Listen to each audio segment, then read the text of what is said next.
महाराष्ट्र सरकार द्वारा 27 जनवरी 2021 से स्कूल शुरू करने के आदेश दिए गए हैं, जिसका विरोध राष्ट्रीय शिक्षक पालक संगठन ने किया है। संगठन ने कहा कि जब तक वैक्सीन नहीं तब तक स्कूल नहीं। संगठन ने सवाल खड़ा करते हुए कहा कि कोरोना की वैक्सीन अगर सर्वप्रथम कोरोना योद्धा, आरोग्य विभाग और पुलिस विभाग को दिए जाने का निर्णय लिया गया तो बच्चों को बिना वैक्सीन दिए स्कूल कैसे शुरू किए जा रहे हैं। वहीं ऐसे में बच्चों के सेहत की जिम्मेदारी किसकी होगी, ऐसे सवाल खड़े करते हुए शिक्षक उप संचालक को संगठन ने निवेदन सौंपा। सर एक्चुअली कैसा है, 27 तारीख से स्टेट गवर्नमेंट ने यह आदेश दिया है कि सभी स्कूलें चालू की जाए, लेकिन अभी तक बच्चों की वैक्सीन अभी तक आई नहीं है। अभी तो कोरोना योद्धा, पुलिस डिपार्टमेंट, सीनियर सिटीज़न के लिए वैक्सीन देने का सेंट्रल गवर्नमेंट ने बताया। तो अभी तक जब तक बच्चों की वैक्सीन आती नहीं है, कोई भी पेरेंट स्कूलों के नागपुर से लेके महाराष्ट्र से लेके सभी पेरेंट्स का यही कहना है, और हम सब पेरेंट्स बच्चों को जब तक वैक्सीन नहीं आती, जब तक उनको वैक्सीन नहीं देते, तब तक हम स्कूल नहीं भेजने वाले। कितने संगठन ऐसे आपके? अभी तो फिलहाल राष्ट्रीय शिक्षक पालक संगठन सपोर्ट कर रहा है, और अभी हम एजुकेशन डिपार्टमेंट नागपुर में डिप्यूटेशन देने के लिए आए हैं। उसके बाद हम जिलाधिकारी के पास जाएंगे, उसके बाद मुख्यमंत्री के सचिवालय में जाएंगे, और पुलिस कमिश्नर और मनपा आयुक्त, इन 5 डिपार्टमेंट में हम आज डिप्यूटेशन देने वाले हैं, और इस पे रोक लगाई जाए और गंभीरता से इस पे विचार किया जाए। कई पालक हैं जो बच्चों को स्कूल भेजने की मांग कर रहे हैं और आप उसका विरोध कर रहे हैं। सर एक्चुअली गवर्नमेंट ने ये कहा है कि जब तक आप कंसर्न लेटर देते नहीं है, कंसर्न लेटर देने के बाद जो पेरेंट्स भेज सकते हैं वो भेज सकते हैं। वो भी रिस्क स्कूल की नहीं रहेगी, वो रिस्क रहेगी पेरेंट्स की। और पेरेंट्स ये नहीं चाहते कि हम कंसर्न लेटर पे साइन करके बच्चों को स्कूल भेजे करके। यहाँ पे centre point school, Bhavan school, Narayana school, saint Pallotti school और काफ़ी स्कूलों के पेरेंट्स आए। उनके भी वही प्रॉब्लम है कि उनके बच्चों को भी जो 9th स्टैंडर्ड 10th स्टैंडर्ड में पढ़ रहे हैं, उनको भी कोरोना का या वैक्सीन नहीं देने की वजह से वो नहीं भेजने वाले। उनके और भी उसके अलावा ही प्रॉब्लम। भवन त्रिमूर्ति नगर में 9th स्टैंडर्ड में पढ़ती है और एक 1st स्टैंडर्ड में ही पढ़ती है।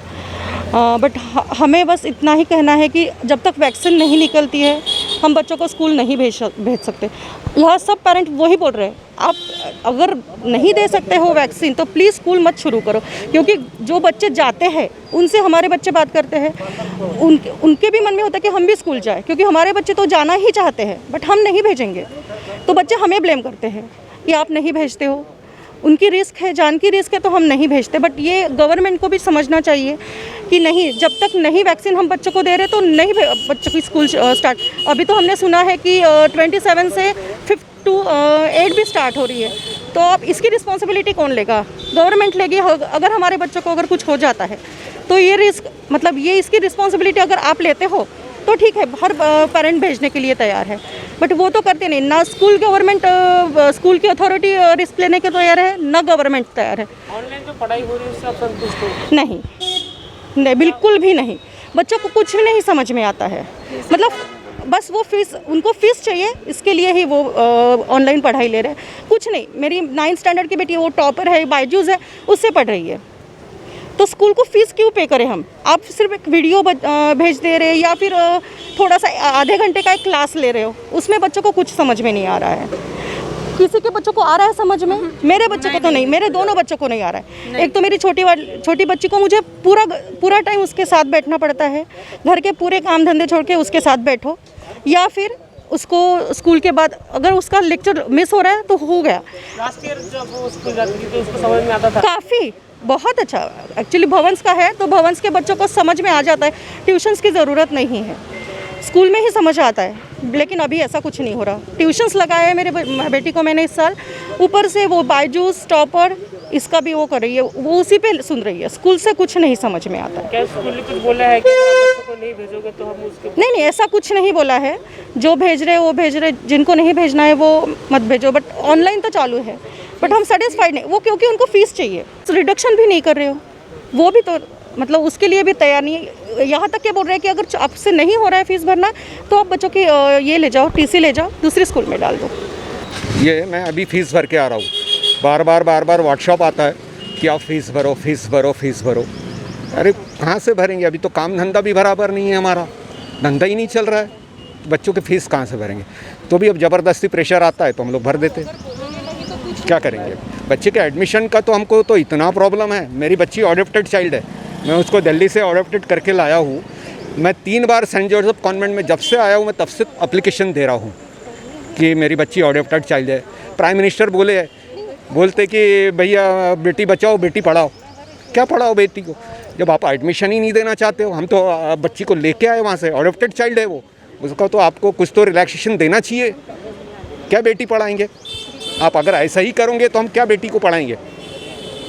आपको तो काम है उसको, कम से कम अडॉप्टेड चाइल्ड है, हमने तो उसको गोद लेके लाया हुआ है, आपको उसको एडमिशन उसको रिलैक्सेशन देना चाहिए। मैं 3 बार से एप्लीकेशन किया हूँ सेंट जोसेफ कॉन्वेंट स्कूल में कि मेरी बच्ची अडॉप्टेड चाइल्ड है, कम से कम उसको एडमिशन दीजिए।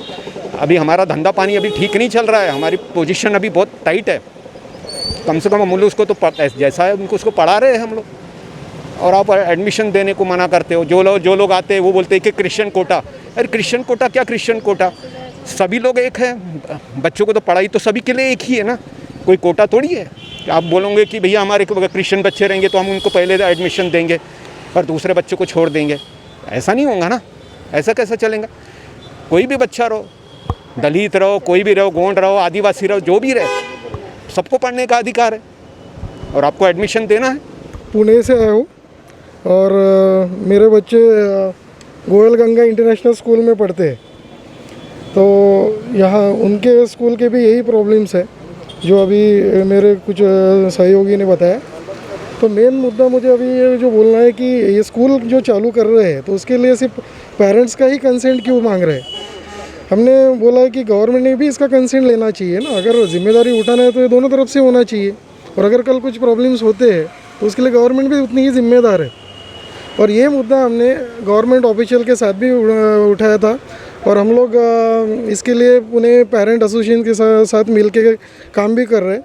और हमारी मीटिंग भी गवर्नमेंट ऑफिशियल और राज्य के मुख्य सचिव वंदना कृष्ण मैडम से भी हुई थी, उस वक्त नीलम गोरे भी थे, और उनकी मीटिंग में हमने ये मुद्दा भी उठाया था कि कंसेंट सिर्फ हमारी तरफ से ही क्यों। और दूसरा चीज़, हमने फ़ीस के बारे में जब उनको बोला तो उन्होंने बोला था कि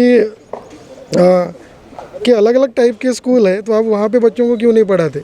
तो मैंने सीधा उनको बोला था कि अगर अलग अलग टाइप के स्कूल आज क्यों तैयार हुए उसके लिए कौन जिम्मेदार है?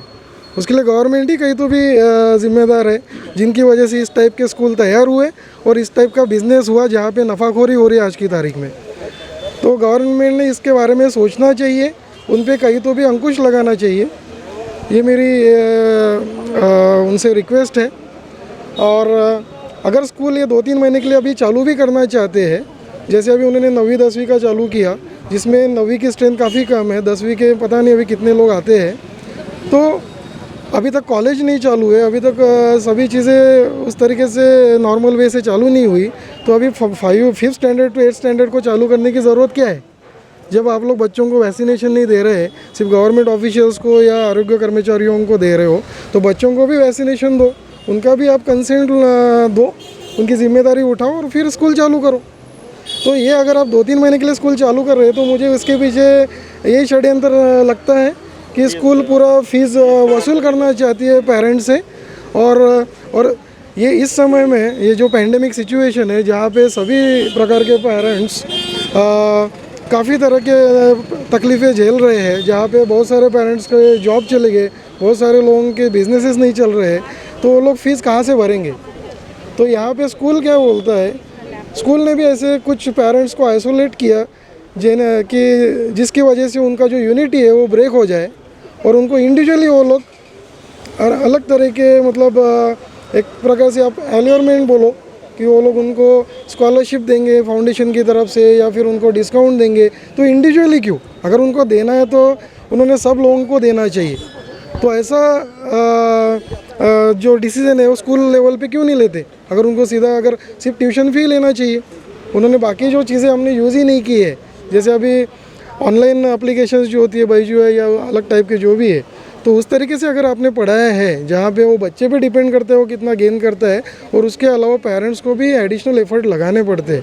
अगर वो सब चीज़ें अगर हम लोग खुद से अगर कर रहे हैं, उनके ऑनलाइन एजुकेशन की व्यवस्था भी अगर हम लोग कर रहे हैं, तो ये अगर हमारा जो एडिशनल एक्सपेंस हुआ है तो उसका रीइंबर्समेंट भी स्कूल ने करना चाहिए। स्कूल ने तो हमें ये सब डिवाइसेस दिए नहीं है, तो फिर वो लोग पूरे फीस को क्यों हम लोगों से डिमांड कर रहे हैं? हमारे बच्चे स्पीक एंड स्पैन कॉन्वेंट में पढ़ते हैं, तो उन्होंने 2 जुलाई से बच्चों को रिमूव कर दिया ऑनलाइन से। बोलते हैं कि ऑनलाइन के पैसे भरो तभी हम बच्चों को अटेंड करवाएंगे ऑनलाइन। हमने बच्चे बोले कि बच्चों की फ़ीस अभी हम भरेंगे तो टाइम दिया जाए, तो टाइम नहीं मांग दे रहे वो बोलते पूरी फ़ीस भरनी है तभी ऑनलाइन अटेंड करवाएंगे उनको, तब तक आपको ऑनलाइन से नहीं दिया जाएगा। और फीस जो लास्ट टाइम थी उन्होंने हमको ऐसा बताया गया कि ये एक्स्ट्रा टाइम के पैसे लिए जाएंगे, 15,000 एक्स्ट्रा ले रहे हो। तो हमारा मांग यही है कि उनसे वो फीस जो है रेगुलर वही ली जाए, या अभी जो आगे का कोर्स होगा वो हिसाब से वो पैसे लिए जाए उनसे। और ऑनलाइन से उन्होंने रिमूव कर दिया, उसका पैसा क्यों मांग रहे फिर वो? अभी तक बच्चों की कोई पढ़ाई नहीं हुई, टोटली बंद है पढ़ाई।